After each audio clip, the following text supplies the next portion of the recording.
Allez, bonjour à tous, nouvelle vidéo, donc nouvelle série de vidéos parce que c'est les rentrées du mois d'octobre. Au moins 2 vidéos, on verra peut-être 3 pour faire des vidéos plus courtes, j'y arrive pas. J'aimerais bien, même moi le premier, je préfère des vidéos, regarder des vidéos courtes et je m'aperçois que j'arrive pas à en faire des vidéos courtes. Voilà, donc les arrivages, alors ça va être 99% c'est du vinyle. On va passer juste les deux petits trucs que vous n'avez pas dû voir dans les arrivages. Ça doit être du Dodax et... Non, je sais plus. Oh, je sais plus où j'ai commandé. Il y a du Momox aussi peut-être. Donc CD, hop, ça brille de partout, de TFN, pas courant, donc assez cher. TFN Live au Bataclan. Et c'est sorti qu'en CD, c'est pas sorti en vinyle ça. Uniquement en édition CD, et je crois qu'il n'y a même pas eu de réédition CD. C'est une seule édition. C'est sorti en 2002.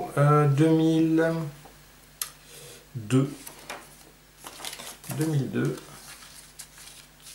Il n'y a qu'un seul et unique CD qui est fait au Bataclan. Il dirait quoi, une citrouille? Ah non, non, c'est pas une citrouille, c'est TFN en chapeau. Donc c'est dans le public, je sais pas trop. Je sais pas trop ce que c'est ça. Il fallait quelqu'un qui lève les bras, avec un chapeau.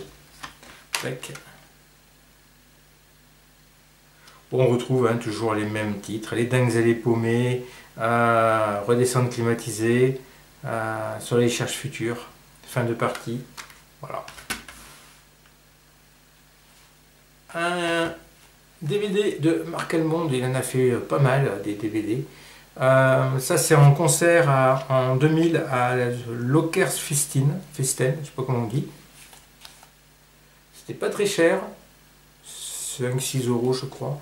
Et parce qu'il y a avec, il y a un CD et un DVD. Donc on a le CD audio, avec Marc derrière, et on a le DVD. Donc ça c'est plutôt sympa je trouve. Il y a une présentation très très cool. Pas mal de texte. Bon, on retrouve la photo qui est derrière. Voilà. Pareil, j'ai pas écouté, j'ai pas regardé. C'est un petit peu. Ça c'est ce qui est arrivé la semaine dernière ou quelque chose comme ça. Voilà. Du 45 tours. Stranglers, on n'a plus grand chose en 45 tours des Stranglers. C'est le seul, avec Dépêche Mode, c'est les seuls que j'ai repris parce qu'il manquait vraiment pas grand chose. Un joli picture disc de European Female et en face B on a Savage Breast. European Female qui est honnête, bon sans plus on va dire. Ah, ça on va l'ouvrir ensemble. Le Magic Mutants de Soft Cell, je l'avais pas acheté et j'ai bien fait parce qu'il était à une vingtaine d'euros, je crois qu'il était à 24 euros. Et je l'ai trouvé à 17 je crois. Je crois que c'est 17 euros. Ce qui est déjà bien assez cher pour un 45 tours. Hein. Je comprends pas. Hein. Honnêtement, aïe. On va essayer d'éviter les doigts. Oh là là, je suis pas doué hein, pour les ouvertures. Hein.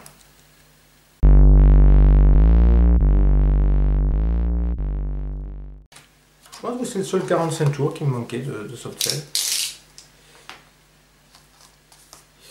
C'est sorti en 2019, donc il y a 2 ans. Et, ils ont sorti à 25 cm aussi, un peu à la même époque. Donc j'avais le 25 cm, mais je n'avais pas acheté le 45 tours.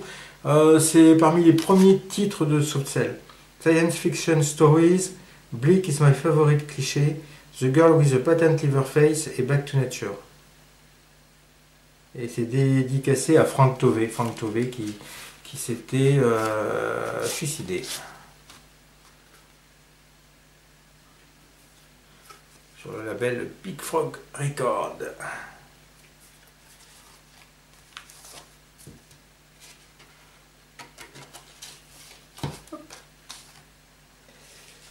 Bon, il faut bien remettre dans les pochettes au fur et à mesure parce qu'après ça me fait un tas de pochettes. Il faut tout remettre. J'ai l'impression de remettre moins. Sting, un petit laserdisc 10 pouces qui me faisait de l'œil depuis un bon moment. J'attendais que le prix baisse Mais le marchand n'a pas baissé le prix. Donc ben voilà, donc du coup ben, j'ai fini par craquer et par l'acheter. Il est en parfait état. C'est un pressage japonais avec son hobby, son mini hobby du coup.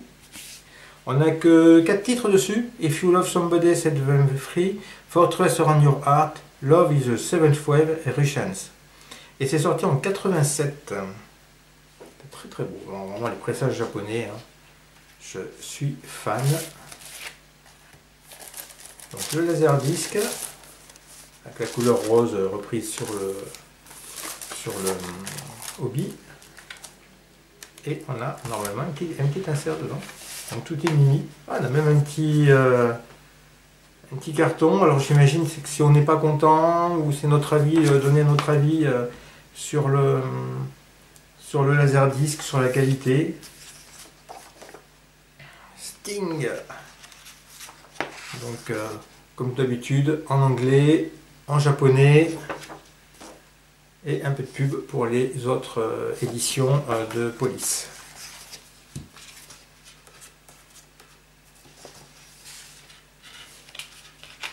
Je crois qu'il m'en manque encore des laserdiscs de Sting.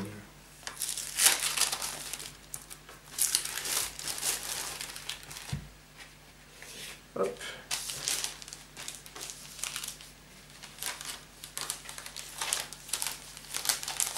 Bon, je vous ai promis du vinyle, ça arrive. Hop là.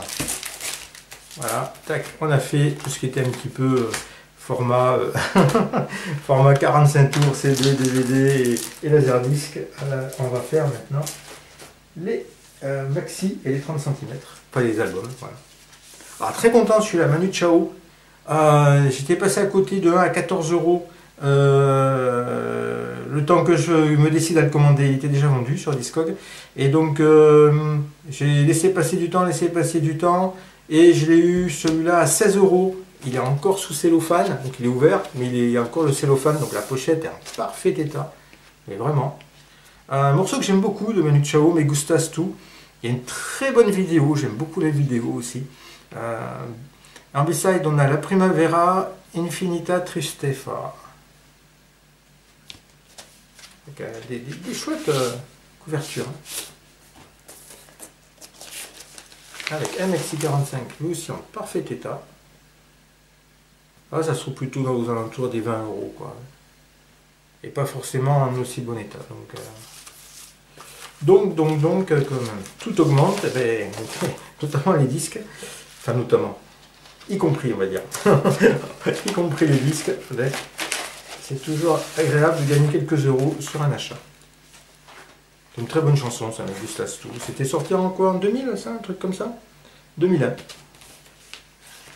Et j'avais pas accroché plus que ça, Manu Chao à l'époque.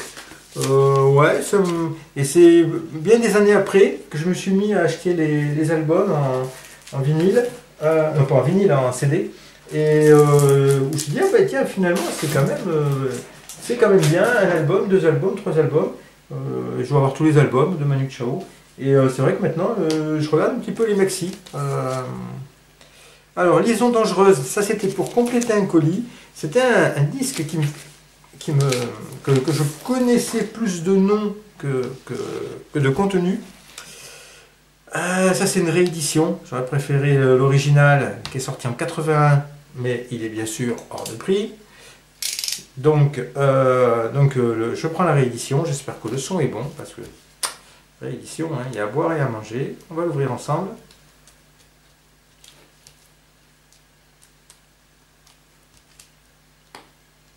YouTube, c'est quand même, je trouve que c'est bien pour partager, parce qu'ouvrir des disques tout seul, bon, c'est sympa, mais ça va 5 minutes quoi. C'est pas non plus... Bon là au moins, j'ai l'impression de partager, de faire quelque chose qui est agréable. Hein. Moi j'aime bien aussi quand je vois des vidéos et des vidéastes qui vont ouvrir le disque devant moi, quoi. Voilà. Donc là, on a un petit carton. Et,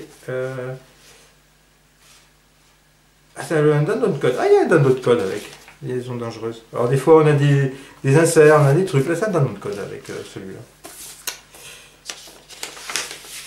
Aussi download code, ils seront valables combien de temps? Waouh! Il y a de l'électricité statique.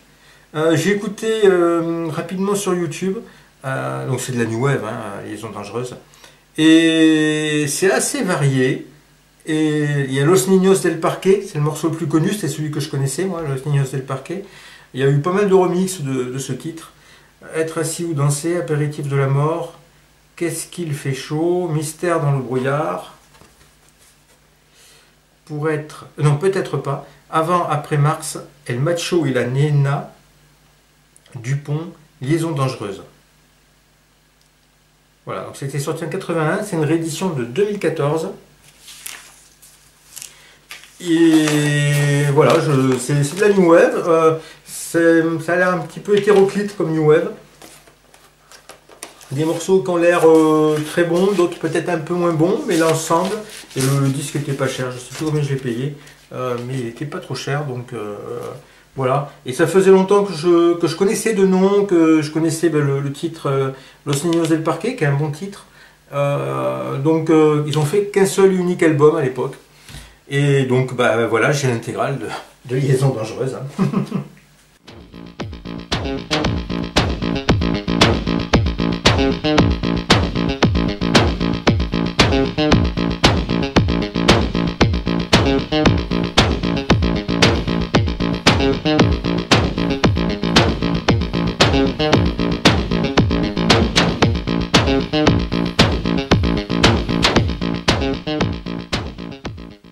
Alors, ce que je voulais, enfin c'était aussi pour compléter, mais ça je connais plus Ximox, donc Clan of Ximox. Je crois qu'il y a eu Ximox et Clan of Ximox.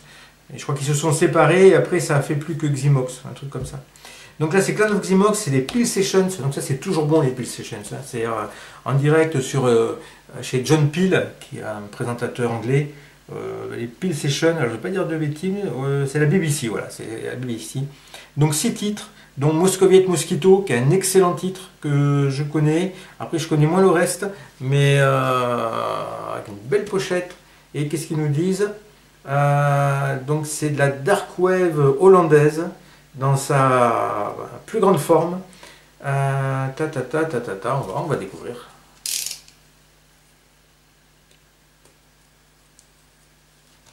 On va découvrir ça. Hop.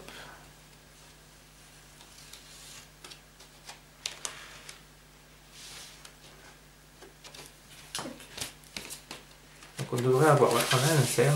Ah, il y a une pochette comme ça, c'est pas mal. Un bel insert. Bon, ils auraient pu faire un. Ils ont fait un A4 ou même un plus petit. Ils auraient pu faire la taille de 30 cm. Ça va coûter plus cher. Donc c'est une réédition de 2020 pour un concert qui était de 1985. Donc avec les membres du groupe qui parlent de ce concert. De ces concerts peut-être, parce que c'est peut-être plusieurs éditions. Je suis pas sûr qu'il y avait 6 titres. Donc 4 juin 85, 17 juin 85, voilà. Voilà, c'était souvent 2-3 titres hein, sur la BBC. Un très beau disque qui est assez lourd, peut-être pas 180, mais il est relativement lourd, il se tient bien. Ça présage d'un très bon son. Après ça c'est édition, contrairement à Liaison dangereuse, ça c'est édition enfin, en accord avec la BBC. Donc je pense que la BBC a quand même un certain niveau d'exigence qu'il n'y a peut-être pas. Liaison dangereuse, c'est quoi comme édition? Ouais, Soul Sheriff Records, donc ça c'est déjà beaucoup moins connu. Hein. Voilà. Donc c'est de la new wave plutôt froide, hein, dark wave, ils mettent un dark wave, cold wave, voilà, c'est plutôt normalement c'est très très bon. Et il y a leur tube Moscoviet Mosquito.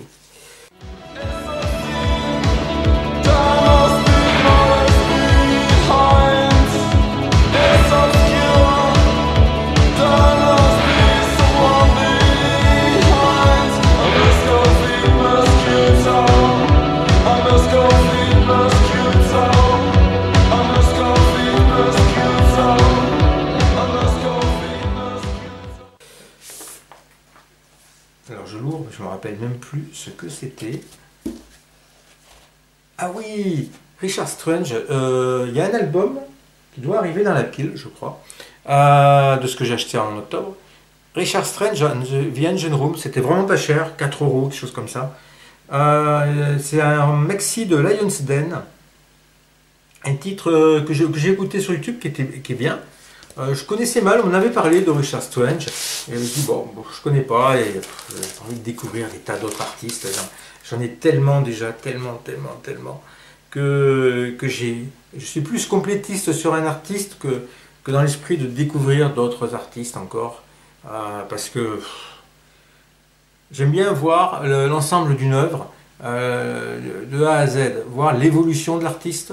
Parfois il n'y a pas d'évolution, parfois je m'arrête dans les années 85, 90 parce que après j'aime pas trop ce qu'il a fait, mais j'aime bien plus voir tous les titres d'un artiste que de m'éparpiller chez plein de trucs et avoir un 45 tours, un 33 tours, un maxi de un artiste à droite à gauche. Donc ça c'est un maxi à découvrir, 7 minutes 06, 4 minutes 10, 3 minutes 32 pour Virginia. J'avais bien aimé, j'avais écouté sur YouTube, mais je me rappelle absolument plus. Bon, c'est de la new wave. Ouais.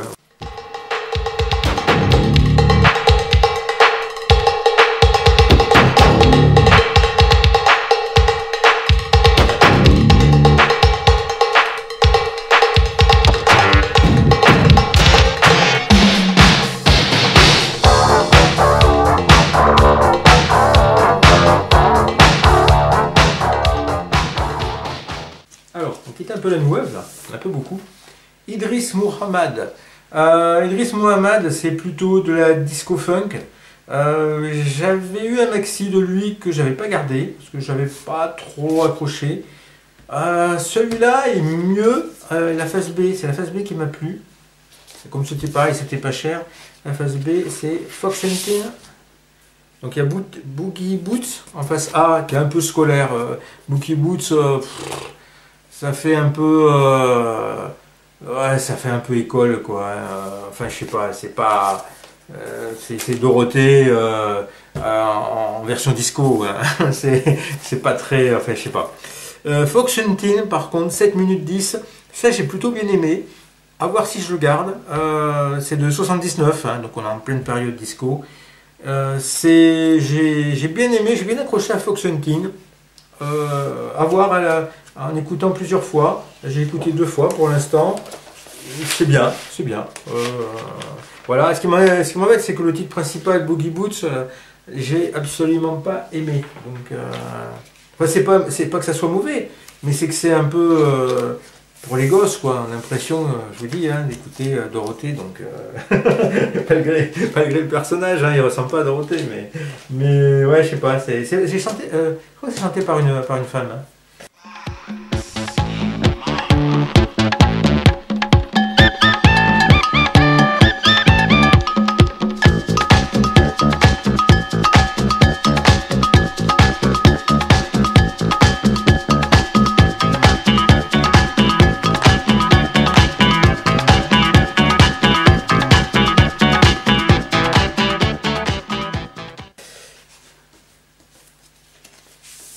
Echo and the Bunnymen, on n'en a jamais assez des Echo and the Bunnymen. Il serait moins cher, j'en achèterais plus, même si c'est un peu toujours pareil, mais c'est bien, c'est agréable, c'est vraiment très agréable. Là c'est un maxi, The Game, un gros tampon, for promotion only, mais ça va, ça reste dans le, je trouve le tampon il va bien avec le reste en noir, comme tout le disque est en noir sur fond gris. Il y a une belle pochette qui est mate en plus. The Game, Lost and Found, Ships of Fools, et photographie par Anton Corbijn. Il y a la photographie hein, des artistes dans les années 80. Un beau label. Oh, c'est sans surprise, hein, c'est du Echo and the Bunnymen, comme on aime. 87. Et c'est un pressage allemand.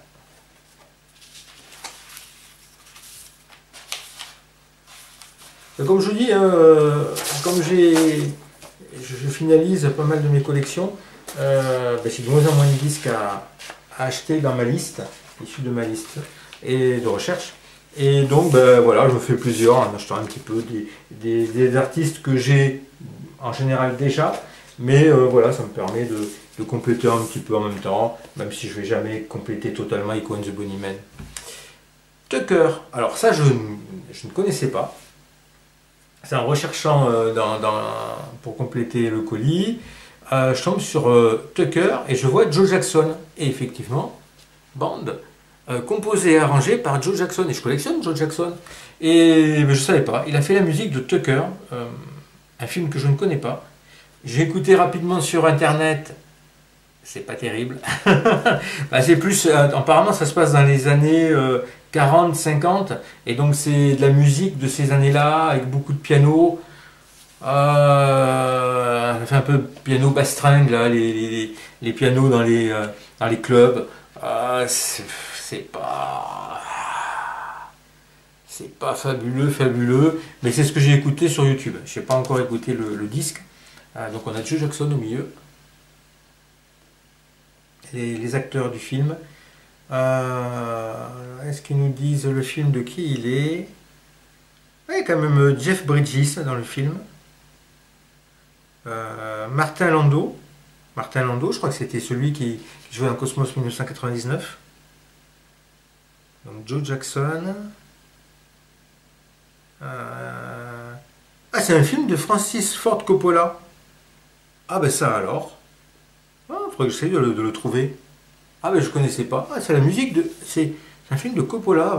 Pourtant je connais bien Coppola, ben voilà. Comme quoi je dis toujours que je connais bien, mais je connais rien en fait. Bon, le disque est en parfait état.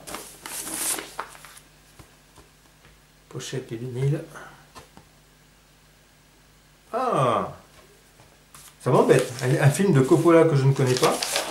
Bon, après, il est peut-être pas terrible, hein, mais bon, Jeff Bridges. Ah, et on a un insert promotionnel à l'intérieur qui est en allemand, malheureusement. Donc, bon, l'allemand et moi, ça fait deux.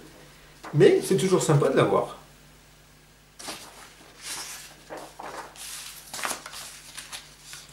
C'était pas cher, ça. Je sais plus le prix, mais 10 € maximum, hein, même moins peut-être.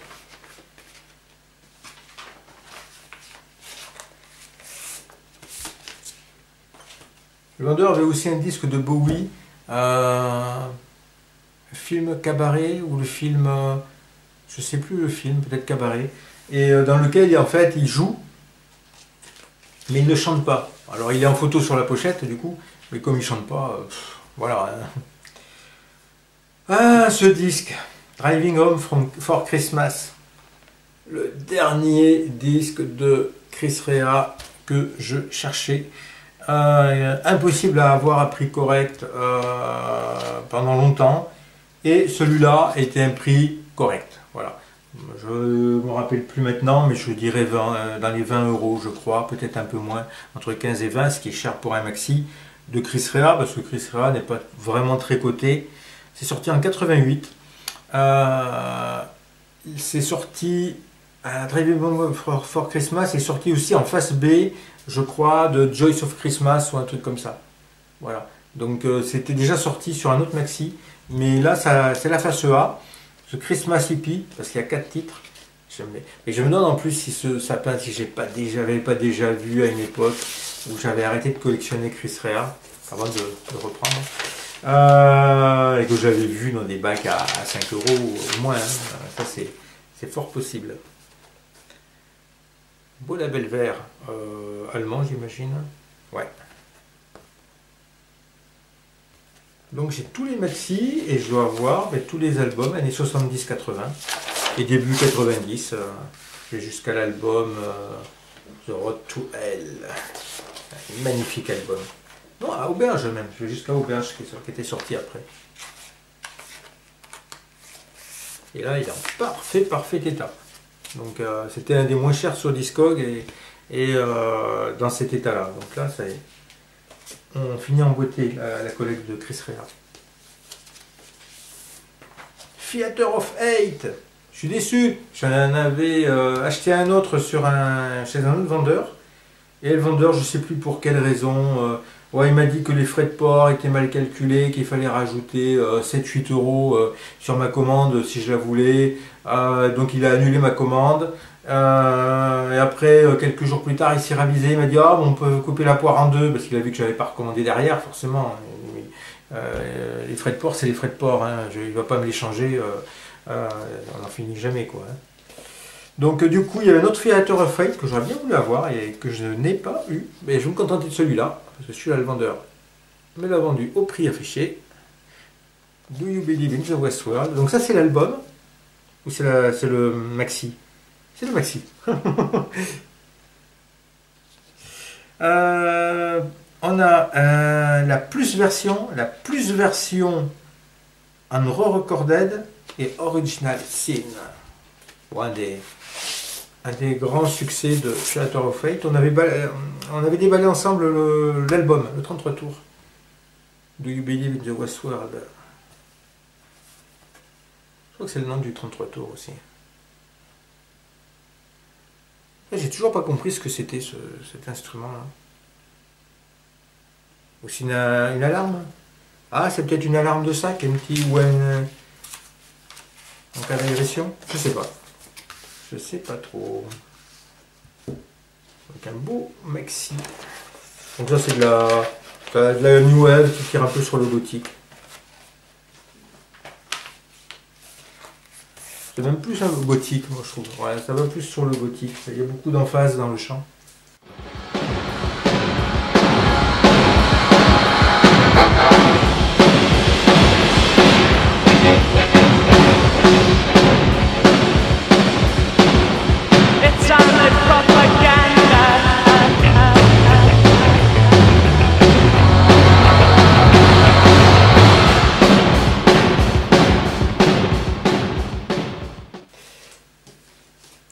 Tuxedo Moon, on en fait beaucoup des disques. La pochette est vraiment en très bon état, c'est une pochette un peu texturée, elle n'est pas glacée du tout, je sais pas si on peut le voir à la caméra. Tuxedo Moon, j'essaye toujours d'écouter avant d'acheter parce qu'il y a des albums que j'aime pas parce que ça tire un peu sur l'expérimental parfois, et des fois un peu trop sur l'expérimental, ou un petit peu sur le jazz, sur le free jazz, sur des trucs qui partent un petit peu en dehors de mes comment dire, de mes habitudes d'écoute, et ça me plaît pas, ça me convient pas. Là on a du saxo, du synthé, keyboard, du clavier, de la percussion électronique, des violons, de la guitare basse, encore des synthés, encore de la percussion électronique, voilà. Et c'est, ma foi, plutôt original, hein, 79. Ah ouais, c'est de 1979, ça va être parmi leurs premiers albums, hein, 79. Je pense pas qu'ils aient commencé beaucoup plus tôt. J'ai quelques disques d'eux, hein, Tuxedo Moon. Il y a des albums, il y a un album que j'aime beaucoup. Par contre, je ne peux pas vous dire le titre comme ça de mémoire, mais il y a des très bonnes choses chez Tuxedo Moon.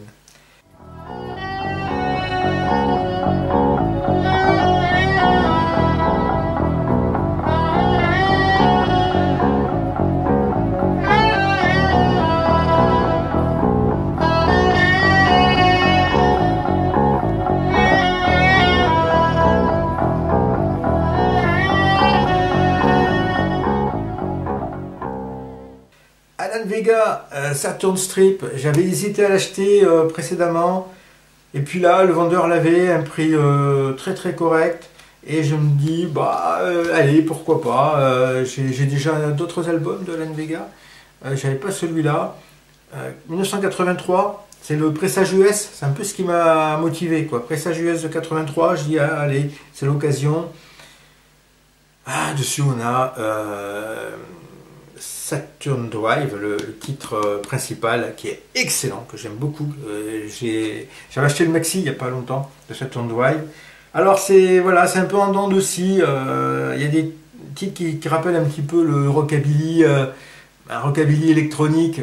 Je trouve que ça marche pas très bien. Et puis il y a d'autres titres qui sont beaucoup plus new wave, beaucoup plus dans l'esprit du temps, hein, de 83.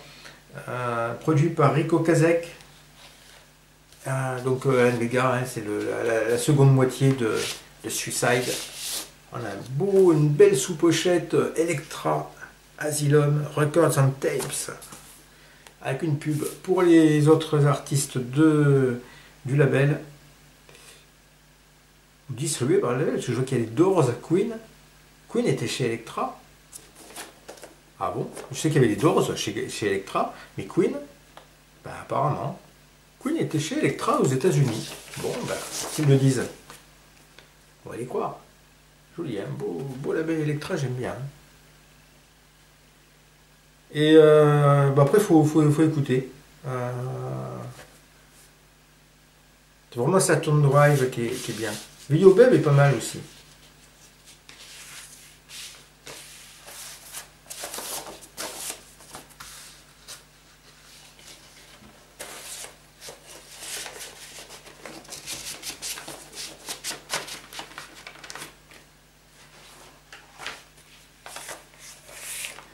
J'aime assez la pochette, hein, c'est un peu psychédélique, mais les gars écrit en gros, lui habillé, je sais pas comment. C'est très clubber, teuf.